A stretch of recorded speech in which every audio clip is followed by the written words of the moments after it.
Gaafa ni bari'u yaa'ii duratti dhiyeessan gurguddoonni jedha.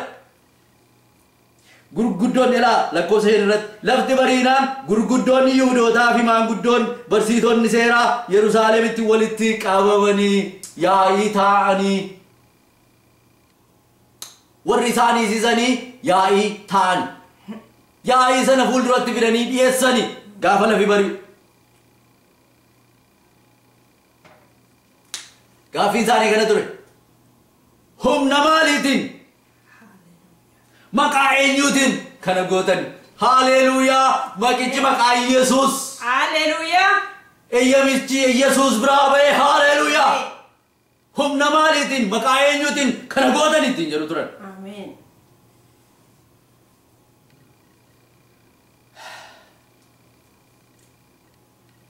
Ragaa qabdu.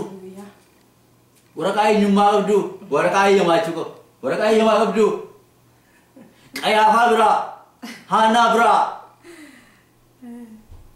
Waraqaa eeyyamaa qabdu dubbachuudhaaf maqaa eenyuutiin? Aboo kamii yookaan aangoo isa kamiitiin humna maaliitiin kana gootu? Humna kana eenyutu isinii kennee? Gara kam jirtu?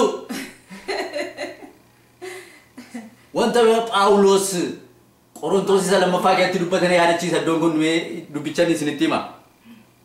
Qorontoos isa lammaffaa boqonnaa 3 lakkoofsa 1 irratti akkana jedha Phaawulos.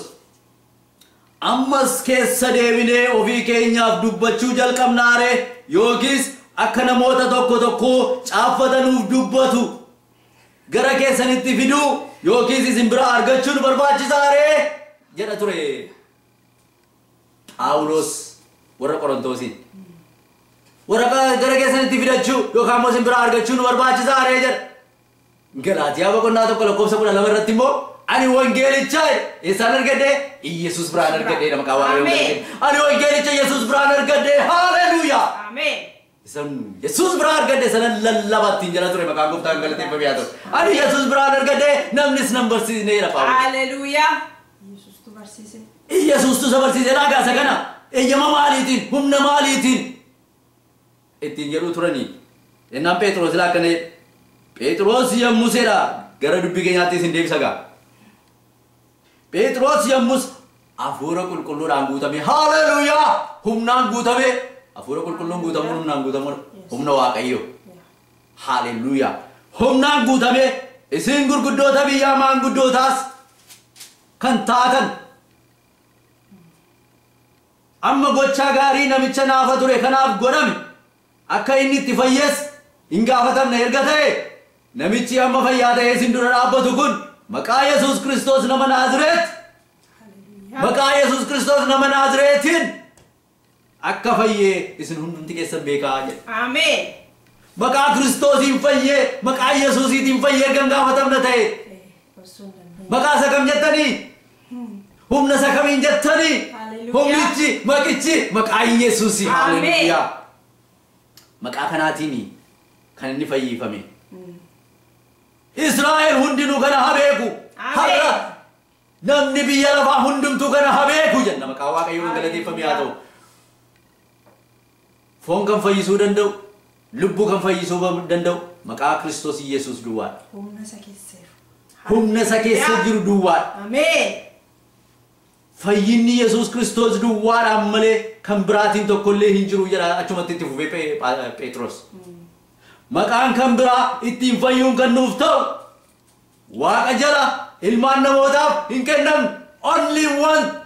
Maqaa tokkitti maqaa tokkicha isa maqaa maqoota hundumaa gararraa ta'e maqaa gooftaa keenya Yesuus Kiristoos duwwaadhaan fayyinni jedhama. Haleluuyaa. Hafuura qulqulluudhaan guutame. Haleluuyaa. Ameen. Hafuura qulqulluudhaan guutame dubbate jedhama macaafa qulqulluun.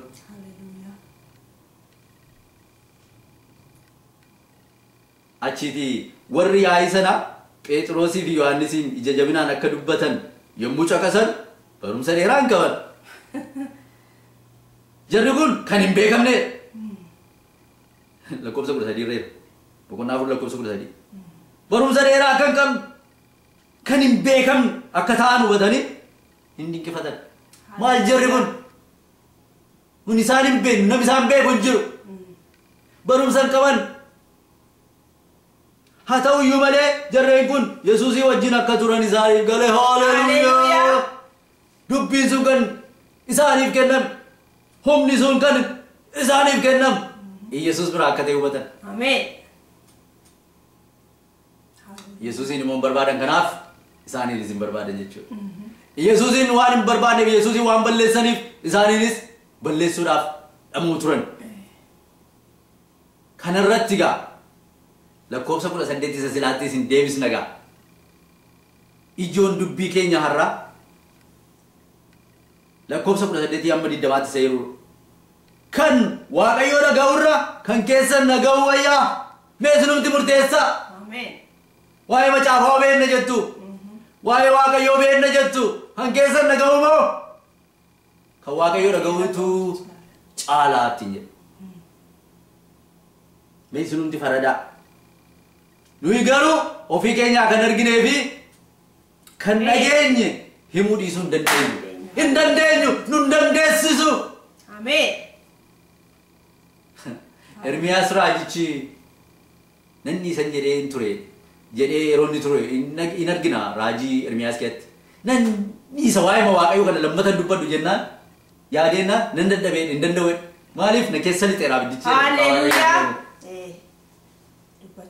Dubbachuu dhiisuu hin danda'u keessa lixeera.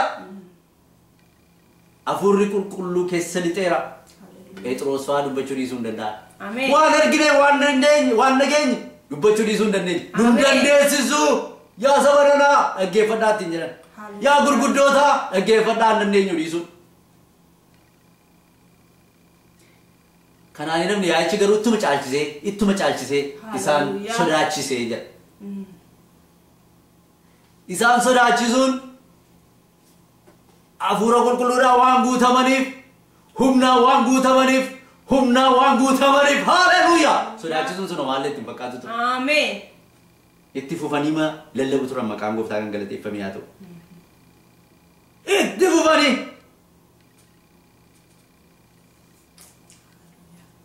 isaan dubbachuu isaanii itti fufan. Qayaafaan fa'aa Haannaan fa'aa sodaachisuu isaanii ittuma fufan. Dinqiin waaqayyoo isaanii wajjin mul'achuun isaa itti fufe. Ameen. Humni gooftaa keenya Yesuus Kiristoos ittuma fufe. Ameen.